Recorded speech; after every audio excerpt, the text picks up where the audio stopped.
Welcome back to the study. We're going to continue our journey in Mark chapter 1. As we look at the Gospel of Mark, as we learned in our last session, it sets a foundation for the New Testament that we can actually apply to everything we learn. It's a great storyline. It's a great spine that helps us understand the other Gospels a little better. And so we're going to work through it kind of verse by verse, as we talked about before, and dissect it as we go. We may skip a few verses at time to time, but we'll make sure to cover what the general study is. We last time looked at verses 14 and 15 of Mark chapter 1, and we're going to continue on in verse 16. He says, "As he was going along by the Sea of Galilee, he saw Simon and Andrew, the brother of Simon, casting a net in the sea, for they were fishermen. And Jesus said to them, 'Follow me, and I will make you to become fishers of men.' And immediately they left their nets and followed him." This is a very interesting text because it says a lot about Jesus, and it says a lot about who he's calling and their response to his call.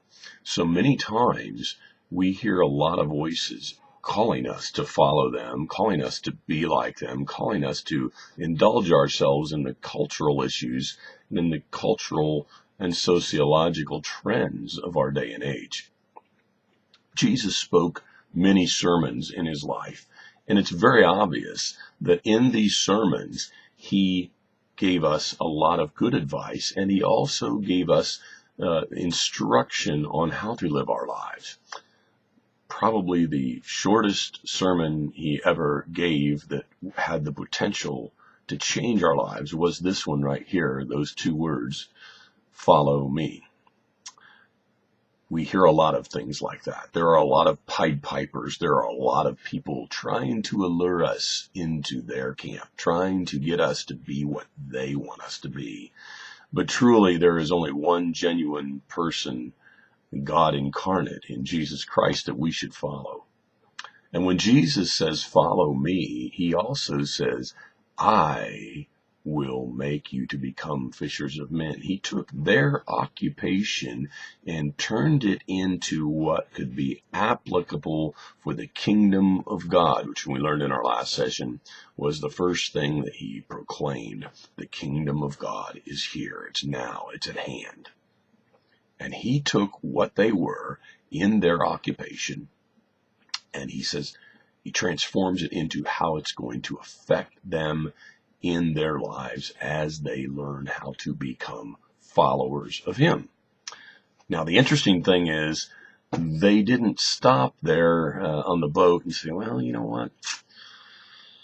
Better think this one over." They didn't ask, what the salary was. They didn't ask what the benefit package included. They didn't say things like, "Well, we got things to do right now, but maybe in 6 months as we get all these things resolved and we come to an understanding of what you really are, we might follow you then." You see, they understood who Jesus was because they'd grown up with him. They'd played sandlot football with him. They had played tiddlywinks with him. They'd played cards with him. They'd went to school with him. Yeah, I know they didn't do all that stuff back then, but they had the cultural upbringing and they knew who Jesus was. And if we look at several non-canonical or extra-biblical texts that are around that tell us of the traditions of that day and tell us of some of the extra history, we find out that many of them were related. They were cousins. They were, married into different families. And so it's very interesting. They knew who Jesus was. He wasn't just walking by the sea going, "Hey, you guys, follow me." They knew who he was, and they went. And the key word here is immediately. You see, we often hear people calling us to do what they want us to do, and we check out everything real big, bad, and awful. And sometimes we go and sometimes we don't. But when Jesus calls, we have a tendency to blow him off. We have a tendency to say, that sounds good, but maybe a little later. I got a few things I got to finish up. It's just like the rich young ruler came to Jesus, and we'll talk about this later on. And he said, I'll follow you. Let's go. Let's do it. And Jesus said, "Okay, pick up right now. Let's go." And he said, "Well, I got to take care of a couple things, and then I'll pick up with you." Jesus says, No. You've got to deal with this. You've got to do it now.